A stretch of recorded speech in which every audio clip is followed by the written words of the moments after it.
and also present. So we're trained to do everybody else's job here.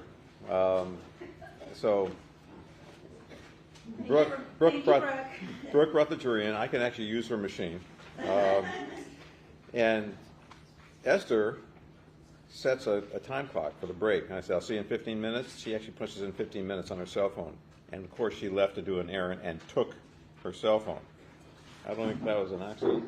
It just went off. Detective Baldorama is still under oath, and the defense may cross.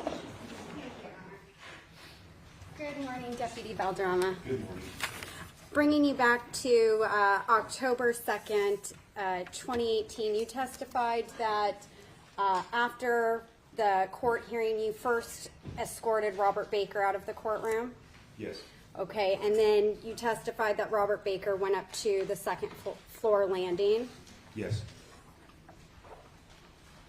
And was it, and at that point you noticed that Robert Baker was lingering on the second floor? He hadn't gone all the way to the door?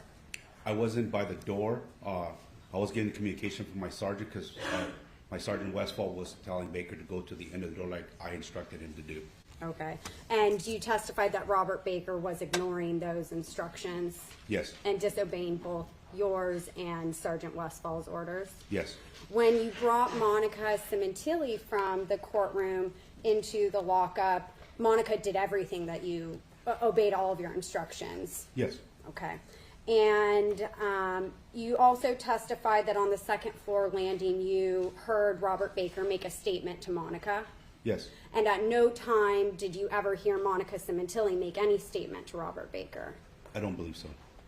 If you had heard Monica Sementilli make a statement, would you have put that in your report? Yes. And I believe earlier in your testimony you did take a look at your report, and there's no mention of any statement by Monica Sementilli, is there? No.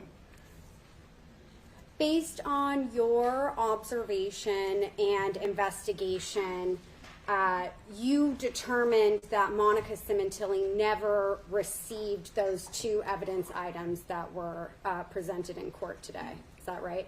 No, because I prevented her from getting away from the rail on the right side.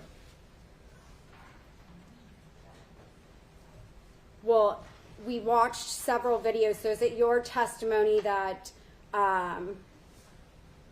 if you had placed, well, strike that. Let me ask you this. You determined that at no point, based on your investigation of these evidence items, Monica Sementilli never actually received either of those. Just yes or no? It's overruled. No, as I was escorting Baker up by the threshold of the door in the 10th floor lockup, I had eyes on Sementilli, and I told her to come to the front of the door and wait by the facing the wall. So at no time did I lose sight of her, and she never went to the railway to pick any messages up. That's right. She never went to the railway to pick any messages up. She was close, but I had her escort come to the threshold of the 10th floor lockup. So she Okay. never had a chance. Okay, but at no point did she ever disobey your instruction and go over to the right side, correct?